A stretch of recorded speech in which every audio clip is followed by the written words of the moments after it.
Would you like to invest money with us today?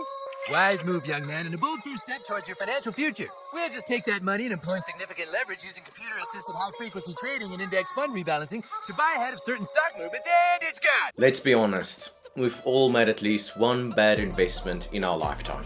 When I turned 22, I started investing in some questionable companies. Some with no earnings, some with just a table and chair to the name basically. I lost a lot of money very, very quickly.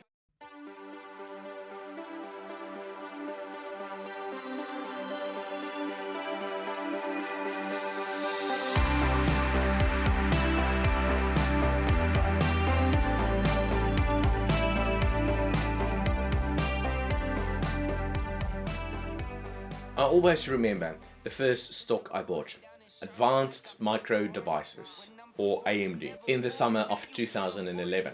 Everyone I knew back then was juiced up on FOMO. My mom, my dad, even my cat had a stock portfolio. I knew a lot about tech, so I decided to go all in. But alas, my ignorance caught up with me. Due to the PIGS crisis in Europe, which led to a global financial mini meltdown, AMD's stock fell 50% in the months ahead. My biggest mistake, however, wasn't ignoring the risk or embracing everyone else's FOMO. I had committed another cardinal sin of investing, one that took me years to realize what it was. 2 years later, after forgetting about my losses, I had reignited my interest in the financial markets. I was eager to learn and to improve. It was then that I discovered an old 1994 lecture given by Peter Lynch, an investor who turned $18 million into $14 billion over his 13-year career. That's an annual average return of 29.2%, one of the best on record. In his lecture, Lynch talks about how we're overprotective when it comes to normal day-to-day purchases. So let's have a look what he said in that lecture. The public, when they buy a refrigerator, they get a Consumer Reports, they buy a microwave oven, they do that. They ask people what's the best kind of radar range or what kind of car to buy. They do research on apartments. When they go on a trip to Wyoming, they get the Mobile Travel Guide, or California. When they go to Europe, they get the Michelin Travel Guide. People will hear a tip on a bus on some stock, and they'll put half their life savings in it before sunset, and they wonder why they lose money in the stock market. And when they lose money, they blame it on the institutions and program trading. That is garbage. They didn't do any research. They bought a piece of junk. They didn't look at the balance sheet, and that's what you get for it. Perhaps he was blunt, but it was for good reason. When investing in stocks, we make various mistakes. First thing we'll do is take that money and invest in a Colorado tax-free municipal bond fund, and then give the dividend to my buddy at Goldman Sachs, who'll give it to his buddy at JP Morgan, who has a LIBOR-adjusted cross-currency obligation, and it's gone! Some of it's due to general ignorance, avoiding market research, and being unaware of what drives stock prices. And some of it's due to succumbing to the many psychology fallacies that make us do stupid things. Recency bias, overconfidence bias, and the anchoring effect forces even the most rational investors to fall on occasion. The most fatal investing blunder, however, is what Lynch describes indirectly in his lecture, moral hazard. The lack of incentive to guard against risk under false premise that you're protected. When we really think about it, who is protecting our investments from loss? The government? Our bank? Our stockbroker? Wells Fargo's CEO defends bank culture, lays blame with bad employees. That's not you. You don't lay blame with bad. You're the head coach. You told me you're the Vince Lombardi. The real answer, unfortunately, is no one. Our false sense of security gives us false hope. Risk-free investing is a myth.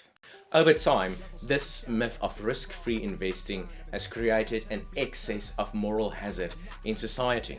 When we buy luxury items like plasma televisions, we do the work because we need to. We check if it's 4K ready, 3D compatible, and has a 5-year warranty. These purchases depreciate heavily over time, yet we throw money at them haphazardly. But when we deposit our rainy day or survival fund into an online savings account with banks that's probably been bailed out previously, we skip the terms and condition and scroll down until accept button illuminates. We do this because the government insures deposits, bailing us out if the bank fails. Another moral hazard in itself. This outsourcing of risk to third parties is a dangerous concept, but especially when thinking about stocks.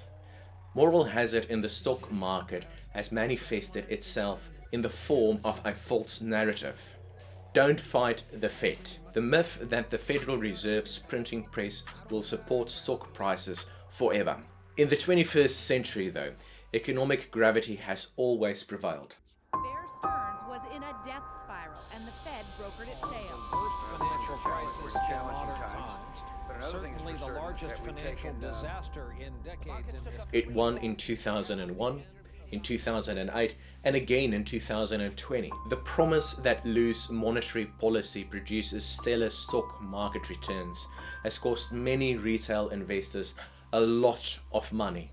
This manifestation of moral hazard is so prevalent, I've heard dozens of horror stories. One friend of a friend was unaware that their net worth had decreased 30% until 3 weeks after the crash. How did that happen? They had become so reliant on outside parties to protect their wealth, they stopped checking their 401k and retirement accounts. They stopped assessing risk. Moral hazard makes us lazy, ill-informed, and irresponsible. But being aware of it reinforces prudent investing. Lynch realized this in the early stages of his investing career. His success was not only down to his razor-sharp intellect, but because he realized his ignorance was the biggest risk to his capital. Once he took 100% responsibility for his actions, distancing himself from moral hazard, he became an unstoppable alpha-generating machine. Trusting others to make money with our money is a recipe for disaster. Welcome to the Bank of South Park. Would you like to invest money with us today? You're obviously an experienced and sophisticated investor, so let's just take that money and put it into a secure and qualified account. And it's gone! Yet it could take us 1, 2, or 10 years to figure out. Sometimes an obvious truth is unobvious until someone spells it out. Lynch sums it up perfectly in his lecture, while providing a simple, fail-safe, any investor, new or old, can use. The single most important thing to me in the stock market for anyone is to know what you own. I'm amazed how many people own stocks. They would not be able to tell you why they own it. They couldn't say in a minute or less why they own it. Actually, if you really press them down, they'd say the reason I own this is the sucker's going up. And that's the only reason. That's the only reason they own it. And if you can't explain, I'm serious, you can't explain to a 10-year-old in 2 minutes or less why you own a stock, you shouldn't own it. If you can't explain to a 10-year-old in 2 minutes or less why you own a stock, you shouldn't own it. To this day, I still hear Lynch shouting at me in my head, do the work, when I get tempted to abandon my investment process based on sound logic and reason and head towards investing blasphemy. Guys, if you enjoyed this video, please hit the like button, hit subscribe, be outstanding, and I will see you guys next week. And this is the kind of stock people like to own. This is the kind of company people adore owning. This is a relatively simple company. They make a very narrow, easy to understand product.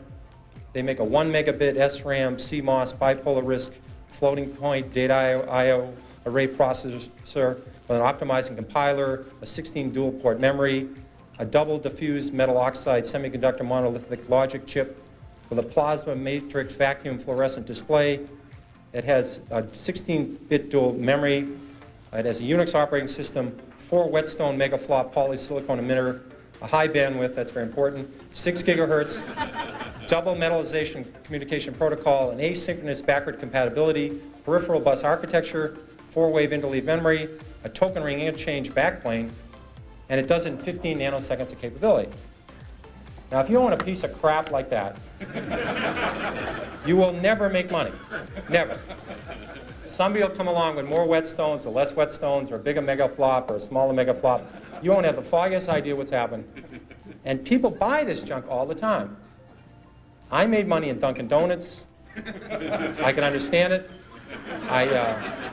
When there was recessions, I didn't have to worry about what was happening. I could go there and people were still there. I didn't have to worry about low-priced Korean imports. I mean, I just didn't have, you know,